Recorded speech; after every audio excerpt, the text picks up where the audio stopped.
अस्सलाम वालेकुम, नमस्ते, सत श्री अकाल। मैं हूं तारिक न्याज़ी, मेरे साथ मौजूद हैं। अस्सलाम वालेकुम, नमस्ते, सत श्री अकाल। मैं हूं मुस्कान खान। उम्मीद है कि आप सब खैरियत से होंगे।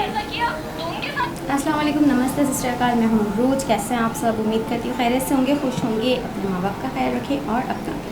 तो चलते हैं वीडियो की जानिब। तो दोस्तों चलते हैं वीडियो की तरफ। वीडियो का टाइटल हिंदी में है, तो स्टार्ट करते हैं वीडियो को।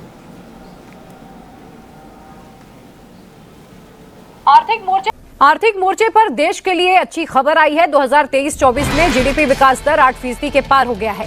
तीसरी तिमाही में जबरदस्त उछाल की वजह से जीडीपी ग्रोथ 8.2% पहुंचा है। प्रधानमंत्री मोदी ने इस कामयाबी पर खुशी जाहिर करते हुए ट्वीट किया है कि वैश्विक स्तर पर भारत की अर्थव्यवस्था तेजी से आगे बढ़ रही है। दोस्तों, भारत की इकोनॉमी तकरीबन 8% पे ग्रो कर रही है, लेकिन पाकिस्तान के जो एक मिनिस्टर साहब हैं, minister of planning and commission Ahsan Iqbal साहब, वो बड़े खुश होकर शेयर कर रहे हैं कि हमारी इकोनॉमी जो है वो 2.4%, 2% पे ग्रो कर रही है।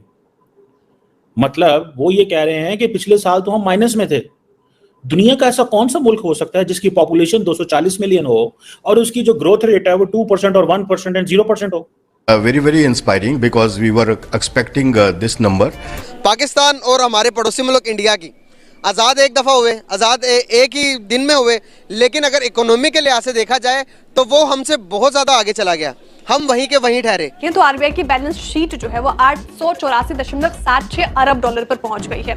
दूसरी तरफ इंटरनेशनल मॉनेटरी फंड यानी आईएमएफ के आंकड़ों के हिसाब से पाकिस्तान की पूरी जीडीपी करीब 338.24 अरब डॉलर की है। ये आरबीआई की बैलेंस शीट पाकिस्तान की पूरी जीडीपी के साइज के करीब 2.5 गुना बड़ी है। पाकिस्तान की 75 साल तारीख में पहली बार मईशत के हर शोबे का पट्टा बैठ चुका है। और हम ये कह रहे हैं और बड़े खुश हो रहे हैं कि हम जनाब 2025 में जो है ना 3% पे ग्रो करेंगे।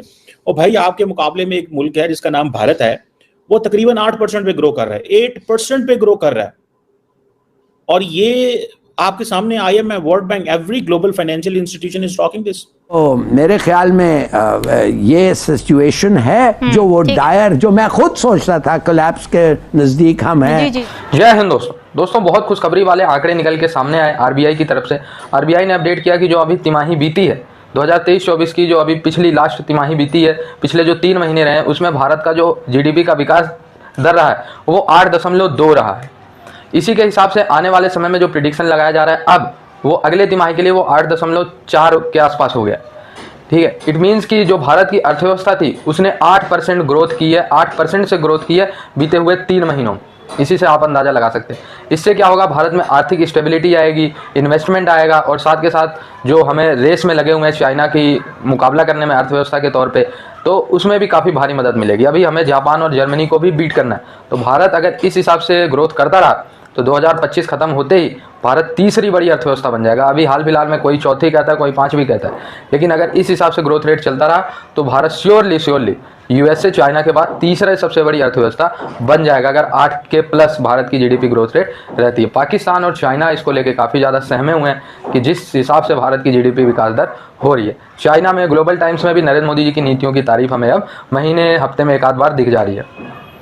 और हम ये कह रहे हैं और बड़े खुश हो रहे हैं कि हम जनाब 2025 में जो है ना 3% पे ग्रो करेंगे। और भाई आपके मुकाबले में एक मुल्क है जिसका नाम भारत है, वो तकरीबन 8% पे ग्रो कर रहा है, 8% पे ग्रो कर रहा है।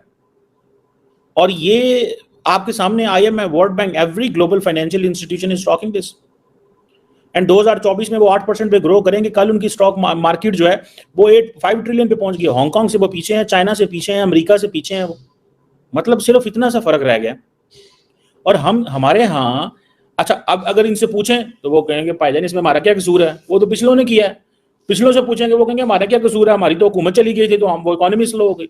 उससे पिछले पूछे वो पिछलों पे डाल देंगे, उससे पिछले से पूछेंगे उससे पिछले पे डाल देगा। मतलब कोई nobody is going to take the responsibility. 8% से भी ज्यादा वो ग्रो कर रहे हैं। उनका जो नेशनल स्टैटिस्टिकल ऑफिस है वो भी यही कह रहा है। ठीक है जी, रिजर्व बैंक ऑफ इंडिया भी यही कह रहा है कि 7% प्लस है। सो हमें ये देखना है कि हमारे कहाँ पे प्रॉब्लम्स हैं, या हमने ऐसे ही ग्रो करना है, या जरूरी कोई नहीं है। वो पता है क्या पैगाम लेके बैठे हुए हैं, विकसित Bharat, which means making India a developed nation by 2047। यहाँ पे क्या होता है, यहाँ पे 10 साल मंसूबे आते हैं, 15 साल 20 साल आते हैं, हुकूमत उड़ा देते हैं। वो कहते हैं जनाब ये हुआ क्या।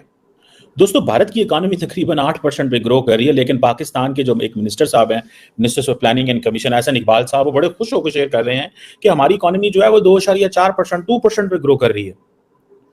मतलब वो ये कह रहे हैं कि पिछले साल तो हम माइनस में थे। दुनिया का ऐसा कौन सा मुल्क हो सकता है जिसकी पॉपुलेशन 240 मिलियन हो और उसकी जो ग्रोथ रेट है वो 2% और 1% एंड 0% हो? So there is a term which is called as stagflation, means कि स्टैग्नेशन भी है, stagnation in economy and plus inflation. तो जिस मुल्क के अंदर स्टैग्नेशन हो, यानी कि इकोनॉमी ग्रो नहीं कर रही, 3 से 2 पे चली जाए, 2 से 1 पे चली जाए, 0 पे चली जाए, और उस मुल्क में इन्फ्लेशन भी 30% के करीब हो, तो उसे स्टैगफ्लेशन ही कहा जाता है। And this is the second year of low growth in Pakistan, high inflation, purchasing power लोगों की खत्म हो चुकी हुई है। यार ब्रदर, सीधी सा बात है, इंडिया सबका बाप बन चुका है। उसको हराने के लिए ना हमें इंडिया समझ लें हमारे से 10 से 20 साल आगे चला गया। इंडिया सबका प्यो बन गया, उसको हराने के लिए ना पूरी दुनिया एक साइड पे कर लो, इंडिया अकेला एक साइड पे। यार इंडिया को अब हराने के लिए सोल्यूशन ही हमें चाहिए। बस हमें अगर पाकिस्तान ने तरक्की करनी है ना, तो हम उनके साथ ना बैठ के ना टेबल टॉक करें, ताकि हमारा भी बेनिफिट हो जाए, उनका तो हमारे से कोई बेनिफिट नहीं होगा। मार्केट को कोई मुल्क कैसे बीट कर सकते हैं? कोई अकेला मुल्क कर सकता है ब्रदर? इंडिया एक साइड पे, पूरी दुनिया एक साइड पे, नहीं कर सकते, कुछ भी नहीं हो सकता।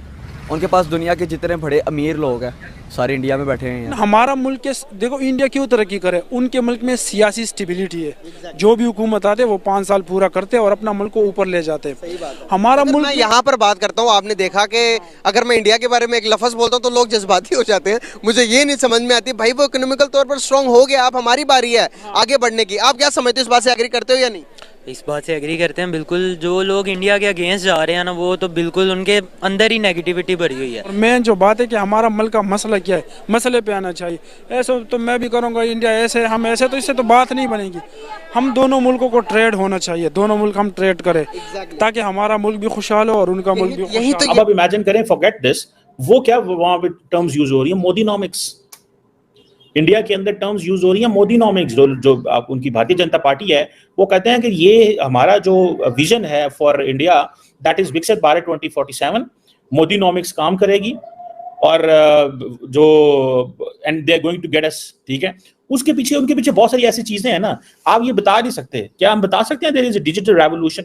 क्या हम ये कह सकते हैं कि डिजिटल रेवोल्यूशन है? डिजिटल गवर्नेंस क्या है? वो तो ऐसी चीजें अपने लोगों को बता रहे हैं। इंडिया के जो रिमोट तरीन लोग हैं ना, अभी पाकिस्तान के सूबा पंजाब के अंदर एक कानून बना है, defamation laws, fake news and all that. वो भी ठीक है, फेक न्यूज भी बहुत ज्यादा, फेक न्यूज से भी लड़ना चाहिए, लेकिन डिजिटल गवर्नेंस, उस पर हमारा कोई फोकस नहीं है।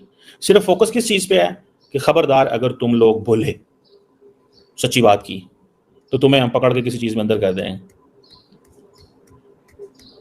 सो इंडिया के अंदर लोग अब कैश नहीं रखते। इवन जो रिमोट तरीन इलाके हैं ना, वहां पे भी कैश नहीं है, ठीक है जी। QR कोड चलता है वहां पे। ये है उनकी digital governance, digital payment system. और अब मेरा ख्याल है उनकी जो ट्रांजैक्शंस हैं, if I am not wrong, कोई 150 अरब जो के करीब जो ट्रांजैक्शंस हैं, 150 बिलियन की जो ट्रांजैक्शंस हैं, वो तो इसमें हो रही हैं, डिजिटल पेमेंट सिस्टम में हो रही हैं। क्या हम अपने लोगों को कन्विंस कर सकते हैं? क्या हम ये डिजिटल रेवोल्यूशन लेके आ सकते हैं? एक बात बताऊं, इंडिया के पास कोई ऑप्शन नहीं थी, जितनी बड़ी उनकी आबादी है, अगर वो अपने जो पेमेंट इंफ्रास्ट्रक्चर इस तरह डेवलप ना करते, अगर वो इस तरह डेवलप ना करते, तो हमारे लिए बहुत ज़्यादा मुश्किलात पैदा होनी थी, और सॉरी, उनके लिए बहुत ज़्यादा मुश्किलात पैदा होनी थी। उन्होंने सारे जो मिलियंस ऑफ बैंक अकाउंट्स थे वो सारे। तो दोस्तों, एक चीज़ तो हमें मानना पड़ेगा कि जब से नरेंद्र मोदी जी की गवर्नमेंट आई है, तब से भारत की अर्थव्यवस्था को एक अलग ही पंख लगा है, ठीक है। भारत के लोग इससे पहले भी मेहनती थे। ये नहीं है कि भारत के लोग 2014 के बाद से कोई नए मेहनती हो गए, कोई कुछ अलग ही शक्तियां आ गई, कोई दिव्य शक्ति आ गई 2014 के बाद भारत के लोगों पे कि अब वो ज़्यादा मेहनत करने लगे और पैसा आने लगा। नहीं, गवर्नमेंट की नीतियां काफ़ी ज़्यादा इफेक्ट करती हैं, ठीक है। अगर नरेंद्र मोदी जी ने अपना बिजनेस को बढ़ावा नहीं दिया होता, आप देखो 2014 के बाद से कितने सारे बिजनेस भारत में ग्रो हुए, वरना वही टिपिकल माइंडसेट, नौकरी वाली माइंडसेट रहती थी लोगों की, तो फिर आप देख रहे थे कि फिर जीडीपी कहीं 1 ट्रिलियन के आसपास घूम रही थी, जनसंख्या बढ़ रही थी। भाई जब नौकरी वाली अर्थव्यवस्था होगी तो फिर वो कॉम्पीट नहीं कर पाएगी चाइना के बाद, ठीक है। चाइना की मोर देन 85% आबादी, कहते हो ना चाइना से कंपैरिजन चाहिए, गवर्नमेंट जॉब, ये सब कंपैरिजन चाहिए तो सर्च करो गूगल पे। जी जनाब, हम लोग 2% से ग्रो कर रहे हैं और इस पर हम खुश हो रहे हैं, और इंडिया 8% से ग्रो कर रहा है।